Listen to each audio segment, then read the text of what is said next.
De vierde deel. De meester roept die.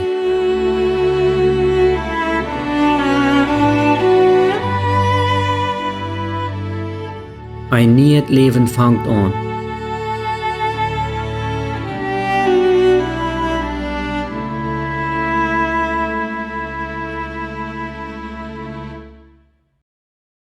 Am Jahr 1535 kwamen nu wiederum twee Geschichten van Johann van Leiden en vangen aan de Bekehrung en dat bald kommende 1000 Jahre te predigen.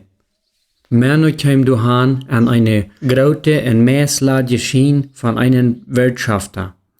Er weiß nur die Schrift und raubt abgerecht uit. Die haben das Schwert genommen, dort der Herr den Petrus befahl, an seine Tor zu stecken. Denk je nicht daran, dass der Herr gesagt hat, dort wer das Schwert nimmt, der wird auch durch das Schwert ankommen. Aber die werden einfach besäbert, von der Seite, dass du ein goldenes Jahrhundert mit Freiheit und Gerechtigkeit kam.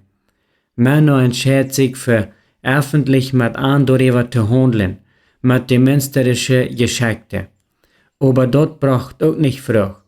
Aber diese Erfahrungen brachten Männer dazu, dass er anfing, das wahre Evangelium zu predigen, direkt von der Kanzel an der Kirche.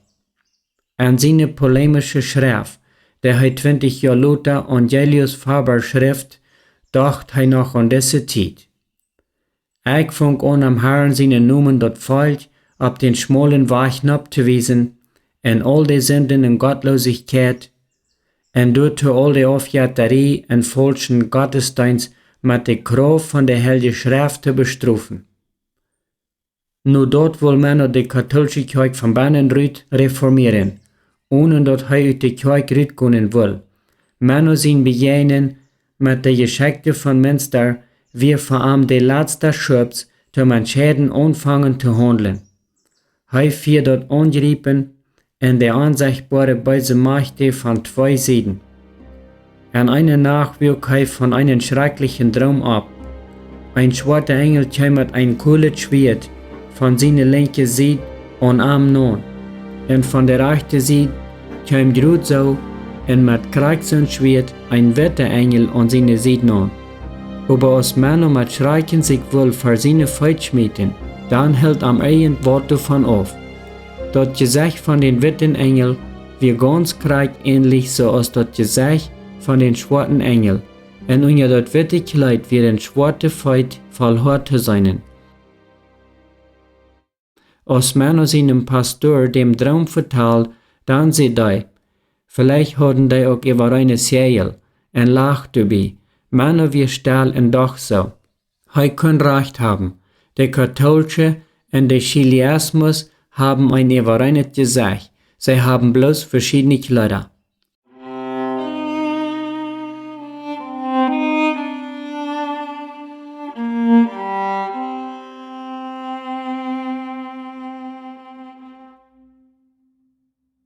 Männer können verstehen, dass er nicht mehr still sein soll.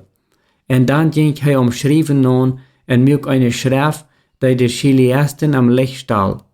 Er gibt der Schrift den Titel Einfacher und klarer Beweis über die Gotteslästerung von Johann von Leiden.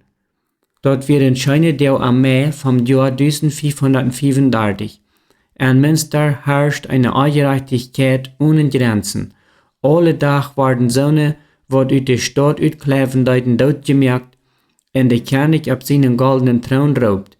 Die Gerechtigkeit fordert den Tod von den schuldigen Menschen. Und er deed auch Vierken selbst Lied dort merken.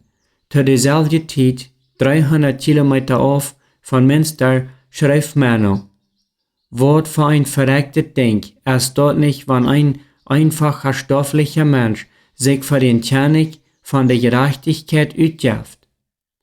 Wo kann so was so viel Menschenleben ab sein Gewissen haben, sich eine Frieden nennen, für die, wo du bedrängt worden? Nee, er ist nicht unser Fried, aber Christus ist uns Melchisedek. Und wenn Johann von Leiden sich für den versprochenen David utgibt, von denen alle Propheten reden, dann ist kein anderer als der Antichrist selbst. dort es nicht für die Christen ihren Glauben mit Gewalt zu verteidigen oder andere den zu bematten. David seine Utrüstung in das Schwert von Zerubabel als eine Sache von dem Alten Testament.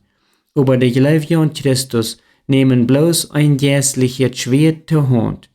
Dort meint Gott sein Wort. Die Lehre von dem Münster als eine herrliche, bloß gleich, unter der eine Schlange lören wird.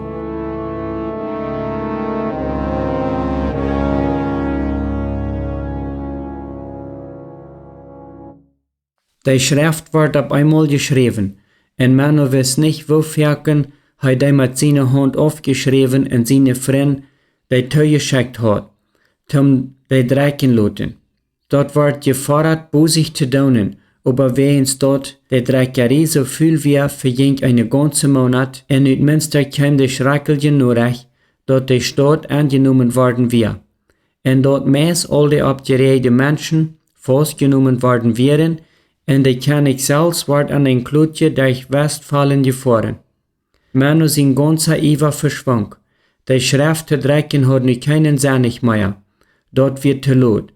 Gott hat du selbst angegriffen. Die Schrift wird erst meist 100 Jahre later am Jahr 1627 gedreckt, wann Manu den Anhalt und Ferken an seine Predigt gebracht hat.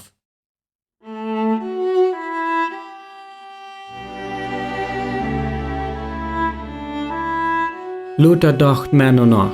Ich habe einen jeden gegen die münsterische, schreckliche Dinge, gegen viel Frühes haben, so es gegen König und Schwert treu geworden.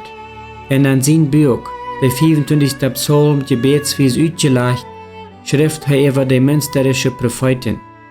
Adelige, die all Eier uit Babylon, Ägypten und Sodom weggerannt sind, und unter Christus sein Joch und Krieg gekommen sind waren von den Teufel verschluckt und von den falschen Propheten verführt worden, gerade so als wenn sie sein Wort und Wellen niemals erkannt haben.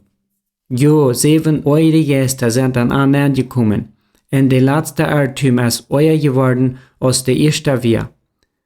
Sie bedecken sich gerade so mit ein heldes Wort und einer Ordnung, während sie vergeben, dort die dort gefallen wird und dein Wort und Wellen ist, wann du dort noch niemals gedacht, und noch weniger so gewollt hast, wo wir in Exil bekämmert in voll Trühe und weiter sie, während Gott weiß, dort dein Wort nicht eine Lehre ist, was du verführt, aber dort es der rechte Wahrheit ist, so ist dein Müll dort nicht liegt, dort ab diese trüge Welt gelehrt hat. Während der münsterische König an ein Klutje unter Sport durch Westfalen geführt wird, rieb dann Manu sein Hort ein Entschluss. Nur eine Zeit, so wie 9 Monat, gibt der große gnädige Herr mit seinen vorderlichen Geist, seine Halb und Kraft und Hand, so dass ich mein gutes Geruch, ihr und Nomen, der ich bei den Menschen hat, und all meine antichristliche, abscheuliche Dinge, Masse, kennenlernen, dort alle leben, und dort alle ab einmal freiwillig verleiht. Und stellt mich wahrlich unter Schworet, Armut, und dort drecken die Krieg vom Herrn Christus.